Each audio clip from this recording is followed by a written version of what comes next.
This is the Honda Rebel 1100 manual edition, and in this video I'm going to give it a full review and tell you what it's really like.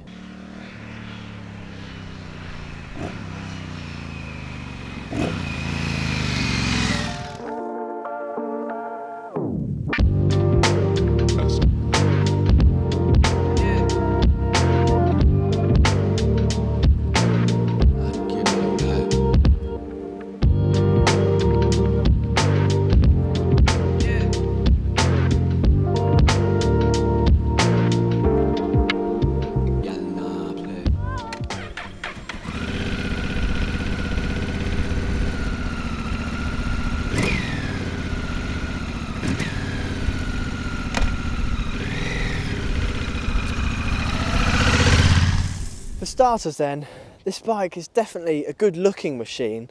It's a very modern take on a cruiser, and I would call it a muscle bike, to be honest with you. It's not very cruisery. It feels much more sporty compared to a lot of cruisers that I've ridden. So for me it's more of a muscle bike. It's got that chunky stance and it rides like a hunky, fast machine. I just met a couple who aren't interested in motorbikes. They came past and they said what a lovely looking bike it is, and they asked to take a picture of it. So that goes to show that even to non-petrol heads, this is a good looking machine, and that always says something to me. You've got these lovely fat tyres on the bike, so on the front and rear they're both pretty fat, and they give it a lovely mean stance, but they also mean that when you're going along at motorway speeds, the bike is very stable. The alloy wheels are nice, they're a nice design, they'll be easy to clean as well. Got a single disc brake on the front and the rear. The stopping power is absolutely perfect for this, you don't need a double disc. You've got your conventional 43mm suspension on the front, and you've got Showa shocks on the rear. They are fantastic, very good. A rather large wasp has just landed on this bike, so I'm stepping back. But yeah, suspension is on the firm side, so on the really bumpy stuff you do find that it perhaps could be a little bit softer, but all in all it's just right. It means that it handles very nicely in the corners. The shape of the bike from front to back is very satisfying. They've designed it very nicely. The seat is not got a lot of padding in it, so it's okay for shortish journeys. Anything more than sort of 45 minutes I'd probably want a more comfortable seat, but it's nice and sleek. And again, the rear pillion pad is not very padded at all, so if you're taking a pillion on for more than 25 minutes I would probably change that as well.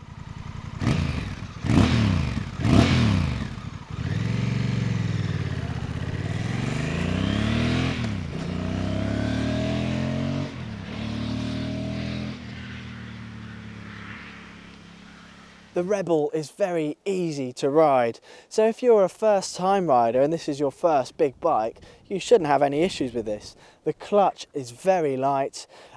It's perhaps a bit too light in my opinion. It lacks feel, but if you're someone who doesn't like pulling in heavy clutches like Harley-Davidson clutches all the time, then you'll prefer this, but for me I prefer a heavier clutch. The gears are very smooth. You've got 6 gears, so no issues there. The bike's very good around town. It's got plenty of torque from the down low, but it pulls through linear throughout the rev range. It perhaps likes to be revved more than other cruisers. With bikes like Harley-Davidson's, they're more happy around 2,000 to 4,000 RPM, whereas this wants to be up at 6,000, 7,000, 8,000 RPM to be in its power band. So this is a much more revvy engine as far as cruisers go, which is why I call it more of a muscle bike, because it's much more powerful feeling and it's got a more sports bike characteristic, but it's still a cruiser. So it's not a sports bike, but if you perhaps are coming from a sports bike and fancy something a little bit less powerful, which still reminds you of the old days, then this might be a good bike for you. The Rebel 1100 is powered by this 1084cc parallel twin. It's a very good engine. It's very reliable, very smooth. It does have a nice deep tone to it with this exhaust.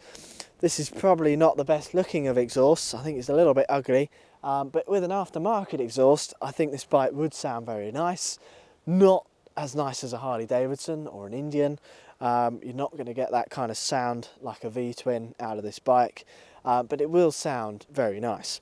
It produces 87 horsepower at 7,000 RPM and 98 newton meters of torque at 4,750 RPMs. So as you can see from the figures, it comes in a lot higher than other cruisers on the market. So for example, comparing it to my Harley-Davidson, which has the 1749cc 107 cubic inch Milwaukee 8 V-twin, that produces 144 newton meters of torque at 3,250 RPM, I believe. It might be 3,500. So the torque comes in way lower down, and those are much torquier bikes. But this bike's a lot lighter. This only weighs 223 kilograms, whereas a bike like that, a Street Bob or a Softail Standard, weighs just under 300 kilos. So this is a lighter bike, and that means that the power to weight ratio is better. So this does feel quicker than the Harleys. The bike I'd say out of their range that this is most similar to would be the Sportster S. This is a not as firm of a ride, which is good. It's more usable in an everyday situation. It's less powerful, but it's more usable power. So to be honest with you, if I was going and looking at one of those, this is a much more usable bike than that is.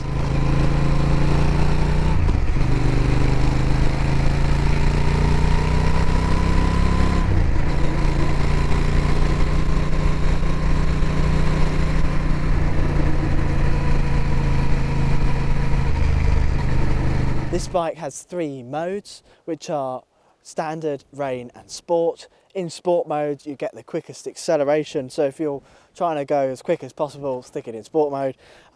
Standard mode just keeps everything feeling a bit more normal. And then rain mode does everything down a little bit. I couldn't notice a huge difference between each mode, to be honest with you. I did also find it a right faff trying to figure out how to change them. But once I worked it out, then you know how to do it. To be honest with you, if it was up to me, I would have no modes. I think you don't really need modes on a bike that's a cruiser. Maybe 2 modes like the Triumph that I've just ridden, which had road and rain, which makes sense to have a slightly dull down mode for when it's really wet. That makes perfect sense, but I don't think you need all these modes on a bike like this. It just causes too much faff, and it's not a sports bike, so there's not much need for it. I find that the throttle mapping is a little bit like an on and off switch. So when you're on 0 throttle and you're going along in traffic perhaps and you've let off the throttle, when you come back on the throttle you get a little bit of a jerk, a jolt. It's not a smooth entry back into the throttle.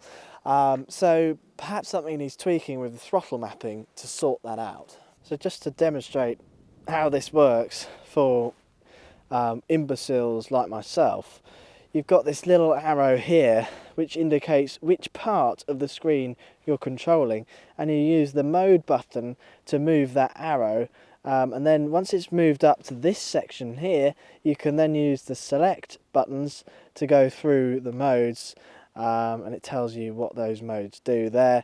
And once you're back in the bottom here, you can then flick through these different options here. You've got how many miles you've done, the range and things like that. So once you've got used to it, you can do it, but it's a little bit fiddly to start with.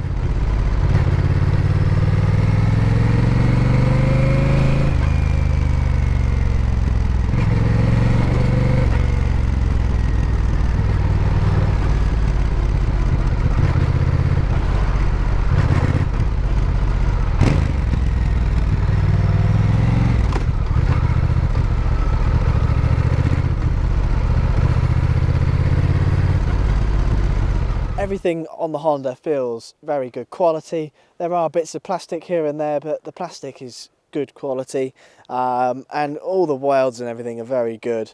So quality is never an issue with Hondas.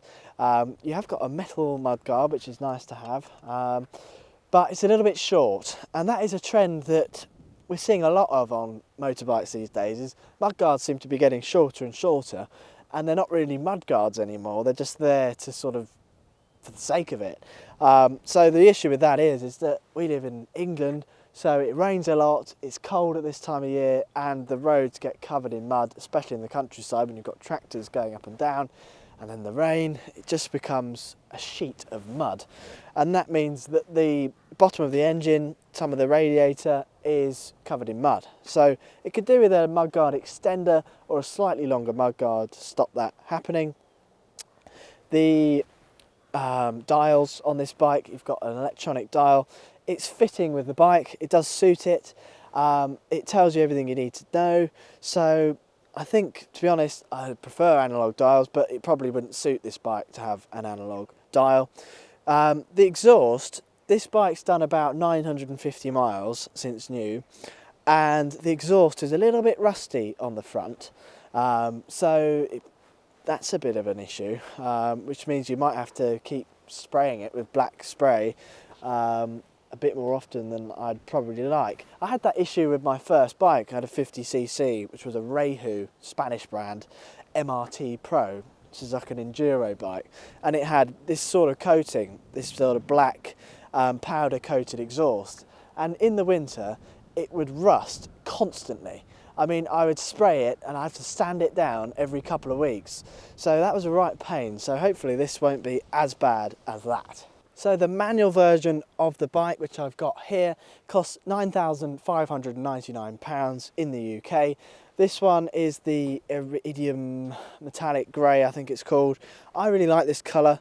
This is the colour I would choose. It's nice to have a bike that isn't black.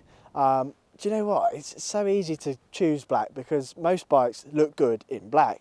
And sometimes the other colour options don't do the bike justice, but this really does, and it stays with that mean looking appearance. So this is the colour I would choose, and when the sun's shining on it, you've got this lovely lighter grey metallic flake, which looks fantastic. The DCT version is another £900 more than this. So it's a hard one. I mean, I have made a separate video, which you've probably seen already, whether you should get the manual version or the DCT, and it really depends on your rider style. But in that video I didn't actually discuss the fact that the DCT is £900 more, so cost is also a factor that you've got to think about.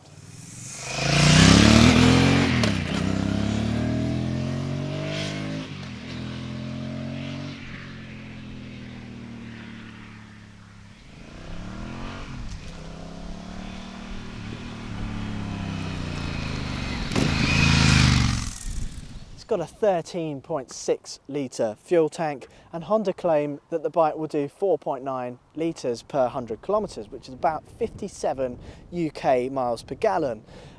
In the real world though, you're going to get more like 35 to 40 miles per gallon.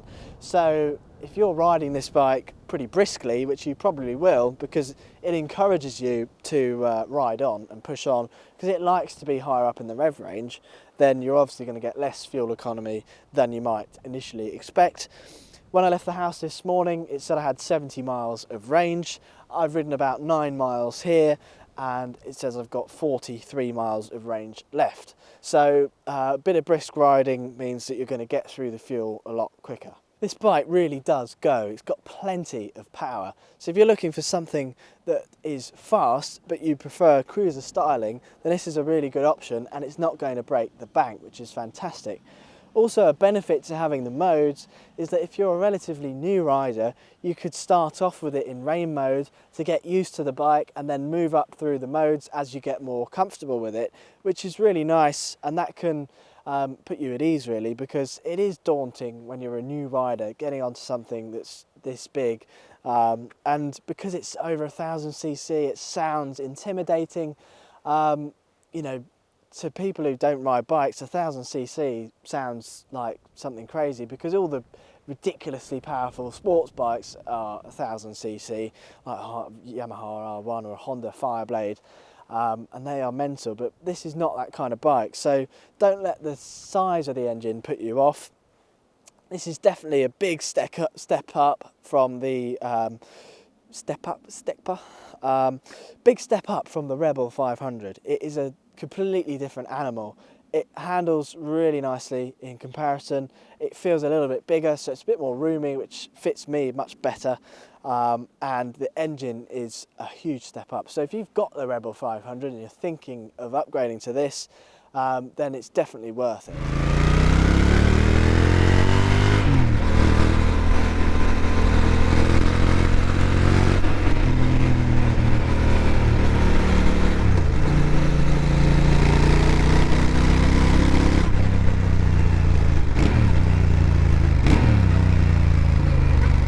Now, as I touched upon earlier, I like a cruiser with lots of character and feel and noise. This bike is a much more refined cruiser, so if you want something that's a little bit less of a monstrous brute and more of a refined, sporty and very well handling bike, then this is more the cruiser for you. If you want something with oodles of character and torque, then you're better off buying a Harley or a Indian or something like that. But what we always forget is how cheap these are in comparison. I mean, £9,500 for a brand new bike like this that delivers that much performance and style is pretty impressive. The cheapest Harleys now are like 15 grand. So this is £5,000 or maybe even £6,000 cheaper than a brand new Harley-Davidson. So value for money wise, this is a better bike.